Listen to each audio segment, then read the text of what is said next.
PAX8 Beyond 2026. What an incredible event. Incredible. I believe it's PAX8's finest. Was there in Salt Lake City, and it was run incredibly well. The keynotes were really, really incredible. Great messaging, great new announcements. The way they handled the media. We had a whole podcasting row and treated us really, really well. Well attended. Thousands of MSPs, thousands of attendees that were just, ready to learn, ready to share, ready to be part of this community. Really great event. They're in Salt Lake City, an unusual location in that I've never been to an event there before, but Salt Lake City did a really good job of hosting it. Beautiful there in the mountains, and absolutely the weather was incredible, although we didn't spend much time outside. But Podcast Row was set up incredibly well too by PAX8 leadership. Had 15 great conversations. First was with Brent Whitfield from New Charter, of course, from Garage Startup to 8-figure exit lessons for MSP leaders. Great conversation with Brett, great insight. Next was my friend Rob Scott from Monjura, of course. Why AI can't replace human expertise in high stakes decisions. Great conversation with Rob. Rob, so well-rounded. Really enjoyed. It's my second time talking with him on the podcast. Dave Meister from Checkpoint, from Tech Apprentice to global cybersecurity leader. Great conversation with Dave. Really, really cool insight. First time meeting Dave. Oh, and then Kim Simmons. My goodness. Second year talking to her at PAX8. I'm a big fan of her and her Cloud Contracts 365. How growth mindset and AI are reshaping business success. Wonderful to see Kim. Next, Dan Daniele from CrowdStrike. Had the pleasure of knowing Dan for many years. How AI is changing cybersecurity faster than most businesses realize. Really great conversation with Dan. Always enjoy his time. Ryan Seguin. First time I met Ryan from ScalePad. Really great conversation, really open. Why your best growth opportunity is already in front of you. From PAX8. Next was Ola Wodakowicz. Sorry, Ola, if I mispronounced that. From burnout to balance in a hyper-connected world. First time meeting Ola. Really great conversation. Enjoyed it. Gagan Singh, of course, from Blackpoint, CEO there. The AI revolution, opportunity, risk, and the future of humanity. Great talk with Gagan. I've had the pleasure of talking to him before, not on the podcast, but really, really smart, really insightful. Daniel De La Garza from Kipling Secure. Great conversation with Daniel. There, we're doing a lot of work with Kipling. It was a really great conversation. Thank you, Daniel. Next was Jason Myers from Open Text. AI is powerful, but not as smart as you think. Great conversation with Jason. Joe Levy was next from Sophos. Had so much in common with Joe. We're both from the Northeast, and we were doing very similar things with computing in the 90s, and really great insight from Joe. Thank you very much. Luisa Balaniuc. I think I mispronounced that, Luisa. But incredible conversation with Lisa. She's doing great thing with offshore and nearshore hiring, helping MSPs do that. FlexPoint is the name of the company. Ryan Walsh from PAX8. My friend Ryan, is the second year we've talked on the podcast. Great insight. The time goes by so quickly. Thank you very much, Ryan. Brian O'Shaughnessy, one of my good friends for 15 years, has an MSP, recently merged with a friend, Rob Bruce, who I also talked to. From startup panic to lasting success. Great talking with Brian, great insight. Jessica Davis. My goodness, Jessica, we've known each other for a little while. Great to have you on the podcast. And last was Rob Bruce, the two leadership partners at SkyTide, from Africa to MSP business. Excellent guest. I thank all of you for taking the time to spend with me there at Beyond. And thank you for watching and for listening. Hi, I'm Joey Pinz, and here's my 45-second introduction. After starting my business in the 90s, I started developing poor habits of eating in my diet because of working way too much. Before you know it, I found myself 340 pounds. The doctor told me if I don't lose the weight, I'm not going to see my daughter graduate. Took the next 7 months, lost 130 pounds. People think there's some secret. Ask me, how'd you lose that weight? Like there's some secret. There is no secret. How'd I lose the weight? Just one word, discipline. I've had other successes in life, and I attribute them all to discipline. Now, I'm not the king of discipline, but I believe that it can help all of us. Friends, colleagues convinced me to start a podcast. The podcast mission: how do we better ourselves and society? I talk to interesting people in health, fitness, sport, wellness, business, technology, science, art, and culture. And I eventually ask them how discipline plays a role in their life. Podcast vision: growth through learning from others. Yeah. So you were cooking? Yes. And doing TikTok and talking about cybersecurity. Yeah, I was doing live sessions every day for lunch, and I was talking about security breaches, because usually most of the modern hackers are not actually hacking a system. It's usually social engineering. Yes. So like, oh, how did the big bank get hacked, or how a big company got hacked? It wasn't. It's usually an access management with someone with a passcode or a link or a phishing or a vishing right now.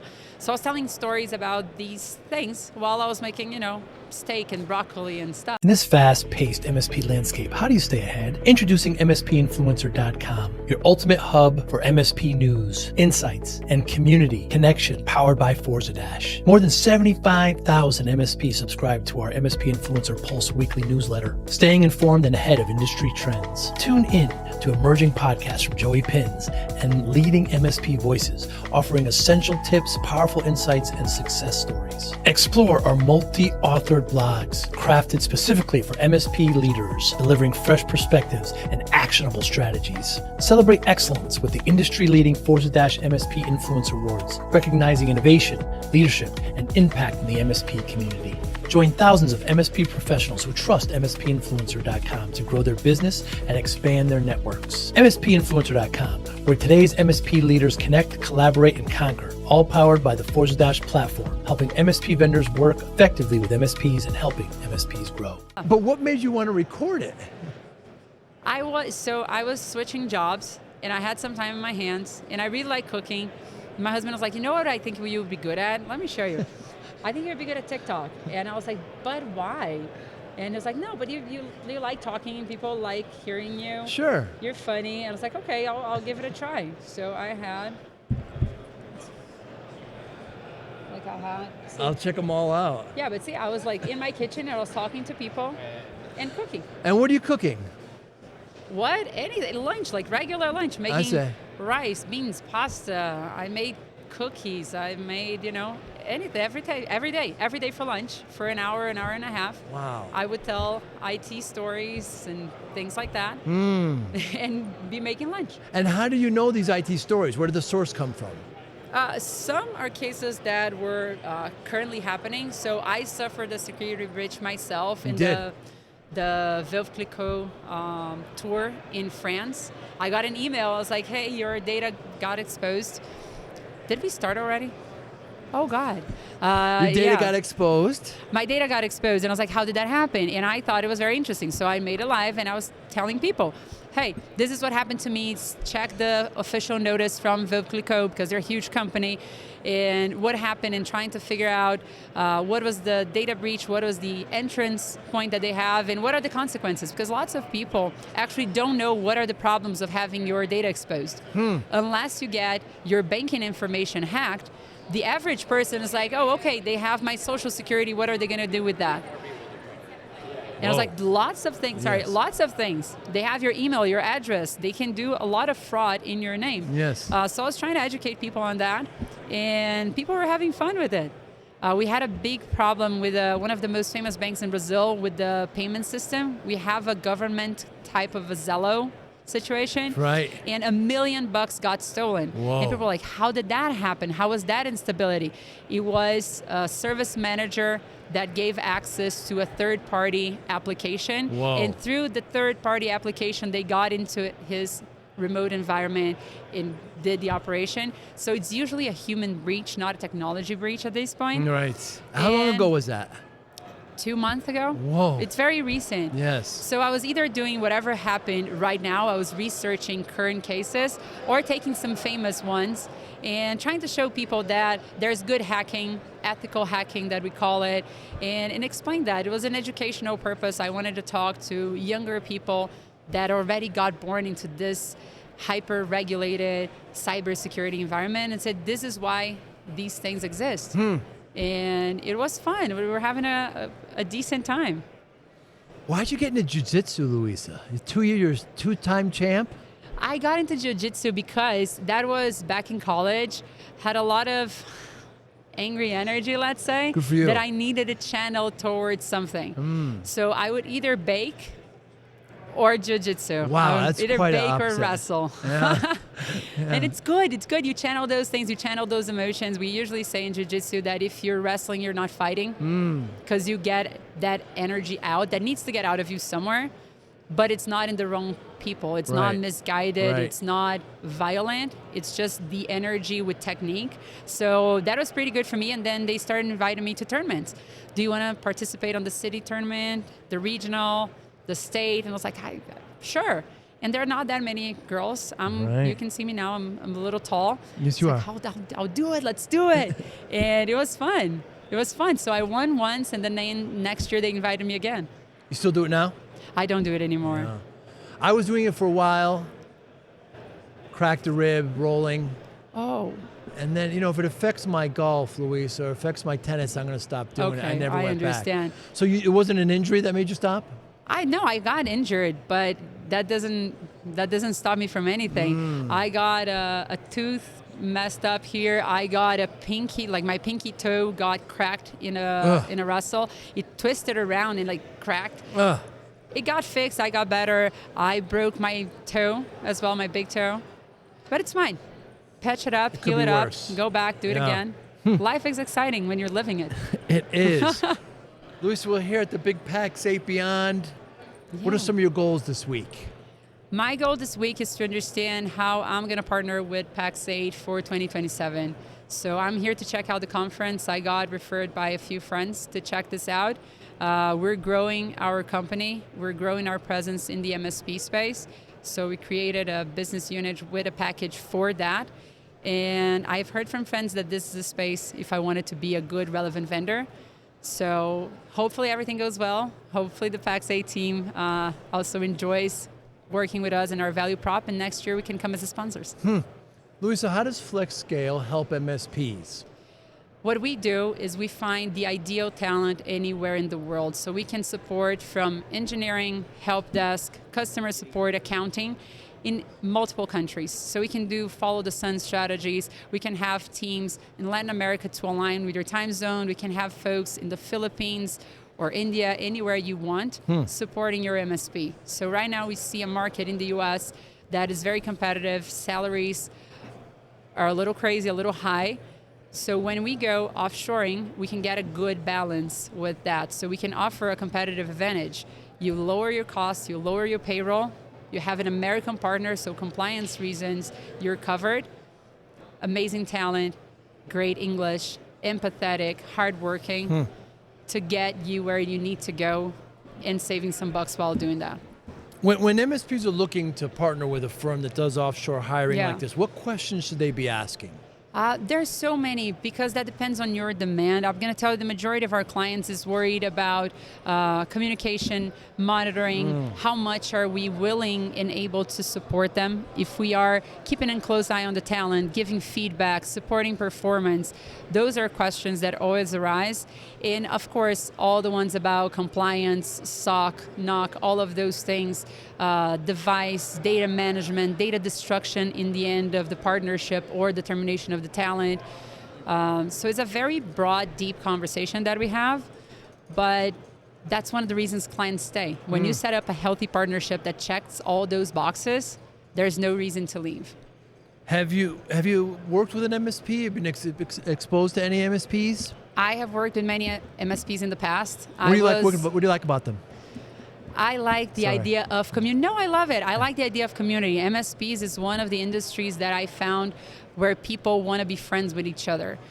So I started going to events in this area, and people just embrace me, and they introduce me to their friends. And if I have a problem, they're like, I have a solution, or I have a friend with the solution. Yeah. So I got deep in. I got a Women of the Channel recognition. I started working with the Women of the Channel and participating in that. And I liked it because we do, of course, there's a competitive landscape, but at the same time, we are all entrepreneurs. We're all seeking success. We're all seeking solving problems to our customers. And we can do that. The channel community shows you that we can do that as friends and not as just competitors. So I like that. I believe that that's aligned with my long-term life mission.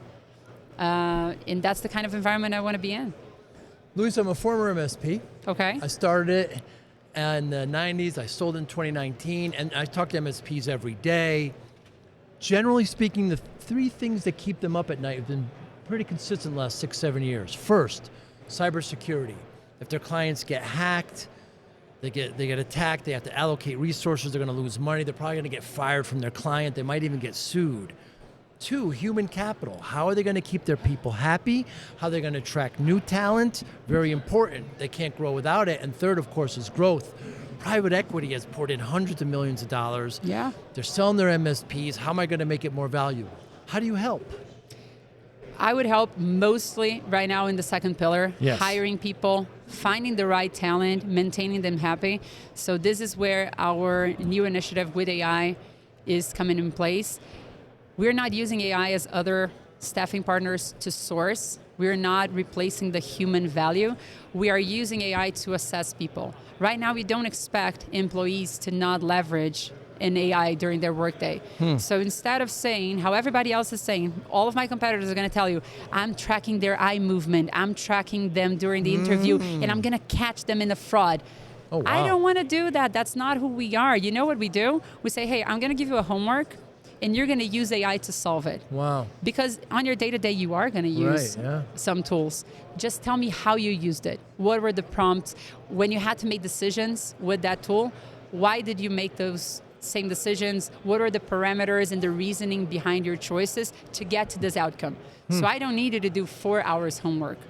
30 minutes with a good brain and a good AI, you should get me a really good assessment, and I can tell my MSP, these are the people that are empowered to join, hit the ground running, and not be an outdated employee for you. So that is where we found the most value, and that's where the founders that we've been talking to are loving it. Like, I like that you embed that in your process. I like that you're bring it in rather than trying to segregate, and that's what we're going to double down. Luisa, is there a question you wished more people asked you? A question. I think sometimes people are very afraid or shy to ask about the team integration, the accents, and how are they really gonna behave, or what they can do to make people be part of their team and not a third party, a second world citizen inside the company. People are afraid to sound prejudicial or racist or something. And many times I know that they want to know the answer. So I go forward and I said, would you like to see some of my team members? Would you like to speak with them? Can I show you best practices of onboarding so your team is going to embrace them and be one with them rather than seeing, oh, that's the outside guy. And I can see them relaxing. But it has to come from me. Up until now, I would like them to come forward. I would like people to say, this is a concern. This is one of the reasons we haven't closed the deal yet, is because I'm afraid it's not going to integrate, because I'm afraid my clients are not going to understand the accent or what they say, and there's going to be a breach in communication. Americans are very worried about that, and righteously so, because it speaks to quality of service, but they're afraid to ask. And when I get the opportunity to actually show the people, the deal is done. It's closed. My next marketing piece is actually videos of employees showing their working capacities, showing call recordings to buy that trust. So I would like people to ask more honest, unfiltered questions. I'm not recording the sales calls. I'm not going to post any clips of any raw comments you make. I would like that. What if discipline wasn't about punishment, but about unlocking your best self? I spent 2.5 years writing Discipline for Greatness because discipline changed my life. And I know it can change yours too. This isn't theory. Inside, you'll find real, practical steps you can use immediately to focus better, build stronger habits, reduce stress, accomplish your goals, and bring more balance to your life. Whether you're trying to get healthier, improve your career, or simply feel more control, this book gives you the framework. Start today. Grab your copy of Discipline for Greatness at joeypinz.com/book. Thank you. You're CEO. Yes. And tell me what keeps you up at night What keeps me up at night? as CEO, FlexScale? What are you concerned about the most? I'm concerned the most right now about 2027 and the migration. So MSPs are transitioning to MIPs. We're talking a lot about managing intelligence. And in my field, we are resources. We are human capital. Yeah. How do we fit in? How do we capacitate people to be that thing in the future? Because I don't want to necessarily replace my staff. I love the people that work for us. Right. We have a bunch of folks very dedicated, very committed. How do I train them so when this transition happens, they're still part of the wave, they're still relevant and important, and they don't lose their jobs?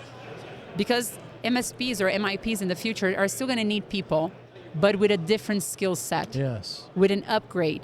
What is that upgrade that I can give my staff? That is what has been worrying me, because it's not a 2026 problem, Right. but it's down the road and I know it's coming. I just don't yet know how I'm going to fix it. So that is the big question mark for me today. It's good that you could see that. A good CEO needs to know what's down the road and try to challenge it. I would think. Yeah. Let's go back 10 years. Okay. Is there something that you believed firmly then that you no longer believe now? 10 years ago, 2016.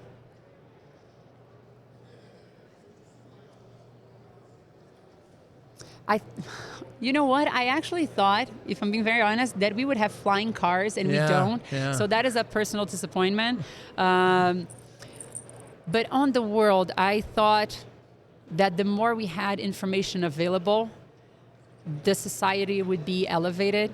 I had the firm belief that with the democratization of access to information, papers, and everything, we would be more cultured. Yeah. And what I see nowadays is the opposite. Yep.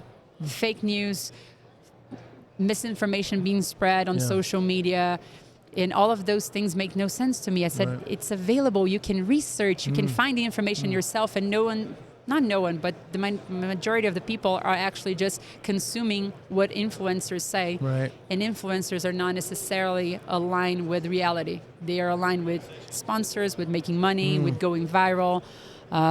So I firmly believe that. And you know that movie, Idiocracy? Yes. Idiocracy, yes. I thought that was absurd. Yeah. I was like, that's such a nonsense. Right. This would never happen. We are more intelligent. We have better tools. How can this... It doesn't sound that absurd anymore. Right. It really doesn't, yeah. Yeah. So I started my MSP, and back in the 90s, I was working 14, 16-hour days, Luisa, and I wasn't paying attention to my health anymore, not exercising, and bad eating habits develop, and everything was for the business, you know? Yeah. And I get in front of the doctor. She tells me I'm at 340 pounds. So I had gained all this terrible amount of weight. And she says to me, if you don't lose this weight, you're not going to see your daughter graduate. My daughter was just born. Scared the life out of me. Spent the next 6-7 months, lost about 120 pounds. And when people ask me, but when you have to stay focused. You can't look at it as a finishing line. These are lifelong changes. When I tell people this, they say, what's your secret? What you do? I say, there's no secret. Discipline, motivation, routine, focus. How does discipline play a role in your life? Discipline is super important to me because when people, especially with a background in sales, people talk a lot about motivation. And I think that's such a shallow value proposition because motivation changes with the day, with your mood, with something your partner said or something happened in your kid's school. Motivation goes ups and downs. But discipline, you can always count on, because you can count on yourself showing up for yourself every day if you do. So I talk about it, and it's like, I can count on my discipline and on my good habits, even in the days where I'm not feeling like it. And that's how you compound results. It's like interest in a bank. When you're making investments, it compounds. Yes, sir, it does. It's not linear, it's exponential. Discipline has the same effect over our lives. When you start, it seems very small. But if you keep doing it and you don't stop doing it, you're going to start seeing the incremental gains. And it goes up, up, up, and above. As a child, was discipline talked about in the household? Was it exemplified? My dad is a personal trainer, so he's been a physical educator his whole life. Wow. So he has always been extremely disciplined with his eating habits, with working out and everything. I was very much on the other side with studying. I was very strong about reading a book a month at least, doing all my homework the same day it was assigned. But I think it was a personality trait, not necessarily something that was put upon me. My family, I'm from Brazil, I'm Latin American. I think the way we're raised is very different. Yes. It's very loving, it's very passionate, but not necessarily has a good rule structure. So I received a lot of love. I don't know if I received a lot of orders. I didn't have like the tasks I needed to do, the chores for the house. That was not a thing. I did that for my son. I was like, hey, here is your responsibilities. Yeah. You need to show up for the house like everybody else. We like living in a nice house. We like having dogs. It comes with activities and cleaning and helping. And then college, of course, is that whole party Rebellious, area. Yeah, I'm not sure rebellious, but trying to figure out the world without your parents curious. looking at you. But when I started working, discipline hit. Because if you don't do what you need to do, what, are you going to get fired? What is going to happen? I had a kid very early, so I didn't want that to happen to me. I was like, I have to feed my baby. How do I not get fired? And I asked people for advice, older people that could, give me some thoughts, some food for thought. And everybody said, you need to be consistent. The word that I heard was consistency. Show up, do everything you say you're going to do everything in the same way, the same fashion, have a process. And I struggle with the concept of process. Like, really? Why process? Why can't I, if the outcome is right, what does Doesn't the middle... matter how you get there. Yeah. I used to think that when I was younger. And it was also something that proven wrong to me. I was like, okay, if you build in a bad foundation, you're going to, even if the initial outcome, let's say you close a sale, but if you don't follow the steps, if you didn't qualify the proper lead, if it's not the right client, you're going to have problems in the future. So short term, it was working out, but long term, I was seeing a lot of problems in the account management side. So it's like, okay, it's not just about the outcome. And then discipline started to make more of sense, because you can't follow processes without discipline. It goes hand in hand. It sure does, yeah. Routine. What motivates you, Luisa? What motivates me? Okay, this is what I love. I'm so psyched now because I saw the way my life changed when I got my first international job. I started earning in dollars, which makes a huge difference for anyone outside of the country. Why is that? Because the dollar is the strongest currency, so it's not impacted by local inflation. And you get higher salaries than the local average. It's lower than the American salary, so it's interesting for the American companies to hire outside, but it's higher than the local. So you're in a sweet spot where everybody wins, and I saw that change my life. I paid for my car that was on lease. I paid for debt that I had. I changed my son from a school that wasn't that great to the best school in town. Wow. So I saw how this changed my entire life and family and reality. So every time I close a contract, I know I'm hiring people that are like I was many years ago. So every contract, and you're like, hey, this is for 5 agents, 10 agents, 2 agents. I'm like 2 lives, 5 families, 10 families that are going to be impacted as I was. And their life is going to be so much better because of this negotiation. And that makes me so happy. I had a case, it's my career favorite, a guy in Argentina We hired him. And after a year, less than a year, he sent us a photo and it's like, hey, this was my backyard a year ago. I bought this house 10 years ago and I didn't have money to build a pool for my kids. And then he sent a new photo with the pool. And it's like, because of this job, now my kids have a pool in the backyard. Wow. And that's what I do, what I do. Because it's all of these lives getting better because of what we're doing here. It's amazing. So I do enjoy helping MSPs and tech companies find talent, find a better cost strategy for their business. That is important to me as well. But what actually moved, because I could do that with other verticals and other types of jobs, but this one has direct impact in people's lives and I love it. I remember when I had my MSP, we bought another company, so we were about 50 employees, and they wanted a picnic, so we had a picnic, and I went to the picnic, and I was meeting the families, and I was meeting the children, but then, Luisa, I was meeting grandchildren, and I remember thinking to myself, this little business that I started in my father's garage is affecting grandchildren. Yeah.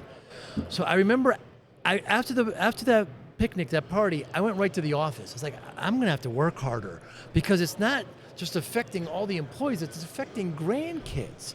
And there's a lot of layers there that really relies on whether I do well and how I run this company. It put more pressure on me, but knowing that helping them help grandkids made all the difference in the world. And that's why we do what we do. You say, what motivates you? Like, do you really want to open Gmail every day? Right. It's not a fun task, but when you think about the impact that email you're going to send can have in the world, then you're eager to respond. Yeah. Then you want to be quick with the contract. You want to respond to your clients as fast as you can. So that's what makes me psyched. So given that motivation of impacting families, of impacting people, how do you measure success? The way we measure success right now is really based on making sure that these people can stay employed for a long time and how often we can skill them up.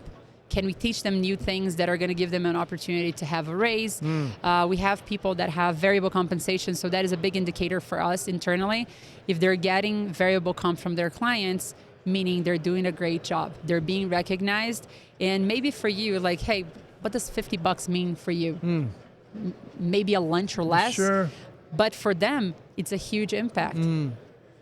And it can mean, for some people, a graduation party for their kid, like buying a ticket, buying a dress, doing something relevant. So that's really cool. Those are indicators that internally we really like. And as a business, being referred is an important indicator, not just because it's a low client acquisition cost, but because it means they're so happy, they're proactively talking about us to other people. Last week, I got 3 referrals that were proactive. So I didn't go to the client and say, hey, can you please introduce me to your friend? I was sitting on my desk and I got emails saying, hey, this is Luisa, the CEO of FlexScale. We've been working with her team. We're super happy. Talk to her about your needs. Wow. That is a big measurement of success. Yeah. Has there been something in the last month or so you changed your mind on? Did I change my mind on? Work-related or not? Whatever you like.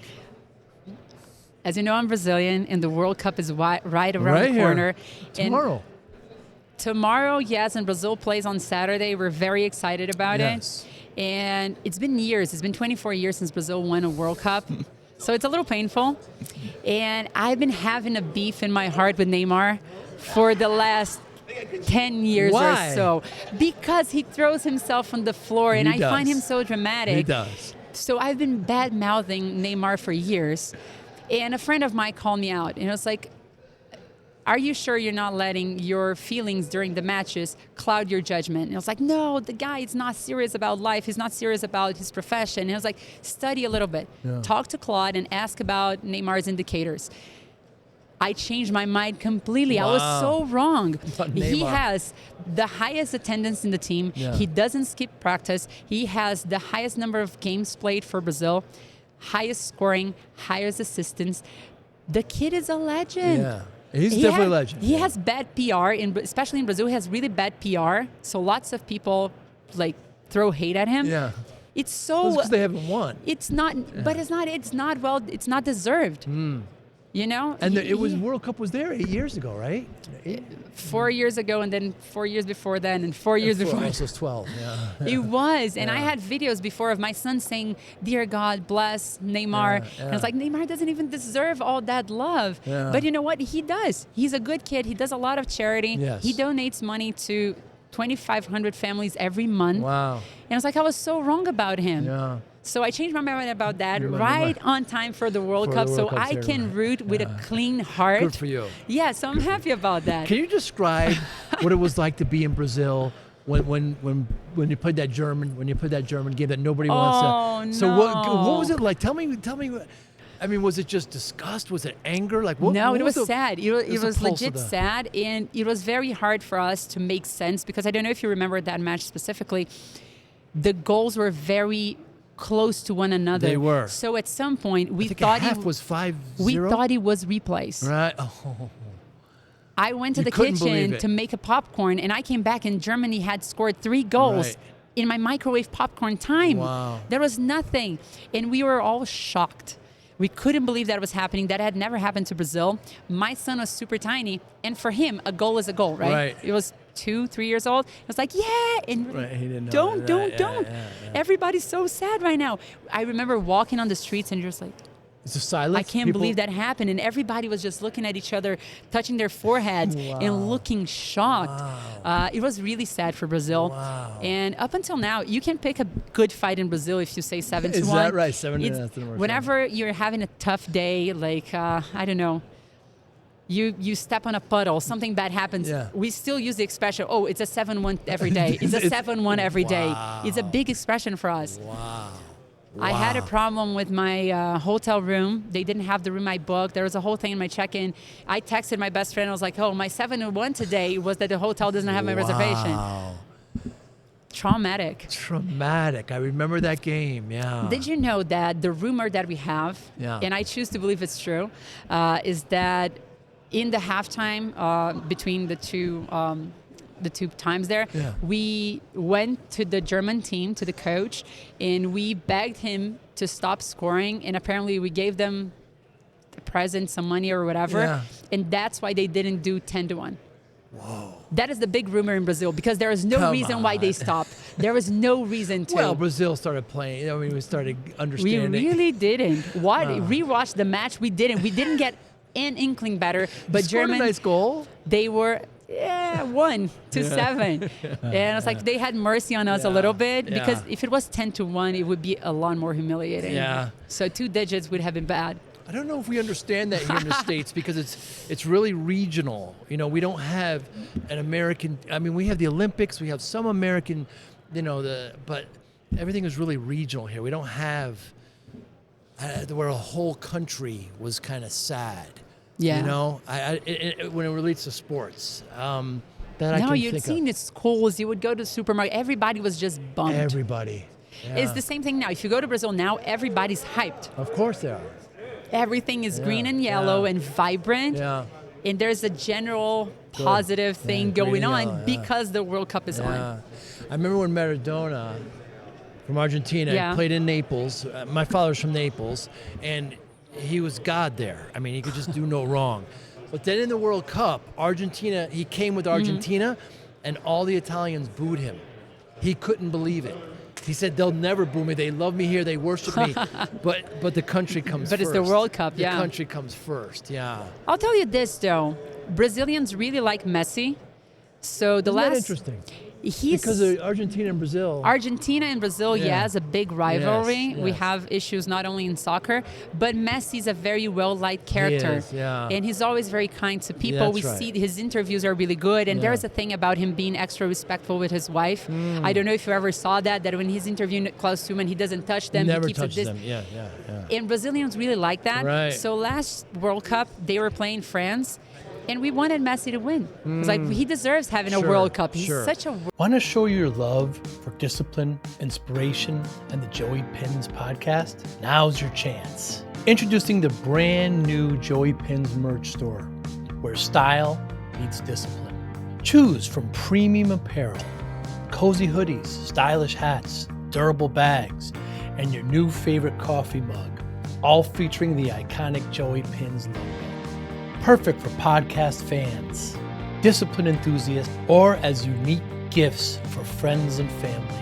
Every purchase supports the Joey Pinz Discipline Conversations podcast, helping us continue to inspire greatness and promote positive change. Visit joeypins.com/store today and wear your discipline proudly. Joey Pinz merch. Wear it, share it, and live it. World Plus, you want class. South America. Yeah, you'd want Argentina. No, we would never root for Argentina. If Messi wasn't there, we Is would that root for right? It was anyone only else. him. We wanted Messi to have a World Cup. Wow. People were being And he interviewed did. on the streets, and it was like, I don't want Argentina to win, but Messi deserves a World Cup. Wow. Man, he got it. Yeah, he And got he our plays little here in piece of our Miami hearts. now. He does. Good for him. It's one of we the see him. smartest deals in the industry. He makes, yeah. A genius. Absolutely. Good for him. So your message to MSPs this week, Luisa, is what? My message is that MSPs are changing and they're evolving, and it's time to open up your eyes to the world market. You have access now to talent at a global scale. Yes. In the past, it used to be only accessible to big tech. That's not a reality anymore. Your small, medium-sized MSP can also tap into those markets and those advantages. So open your eyes, go with the change, embrace it all together so you can be the best version of yourself in the future. Well said, Luisa. My sister is named Marisa. Luisa, if anybody wants to get in touch with you, how do they do so? They can find me on LinkedIn. They can go to our website. I have a link direct to my calendar available this week because of the PAX8 Beyond. So they can book some time directly with me. Don't go through any hoops with sales, marketing, and whatnot. You talk directly to me. I check your problems. I give you a good deal. And that's it. Luisa, thank you so much. Really appreciate it. It was a pleasure. Thank you. Thank you. Thank you for listening and or viewing Joey Pinz Discipline Conversations. Please share this episode with one or two of your friends who you think may benefit from the episode. Our website, www.joeypins.com. There you'll find lots of resources and you could join our mailing list. Please follow us on all our social media, Instagram, Twitter, and Facebook. Podcast information, the video version of our podcast is on YouTube. Please subscribe. Audio is on all major podcasting platforms. Please follow them. And if you like it, please consider giving 5-star rating. Would really appreciate that. Thank you again for listening or watching Joey Pinz Discipline Conversations.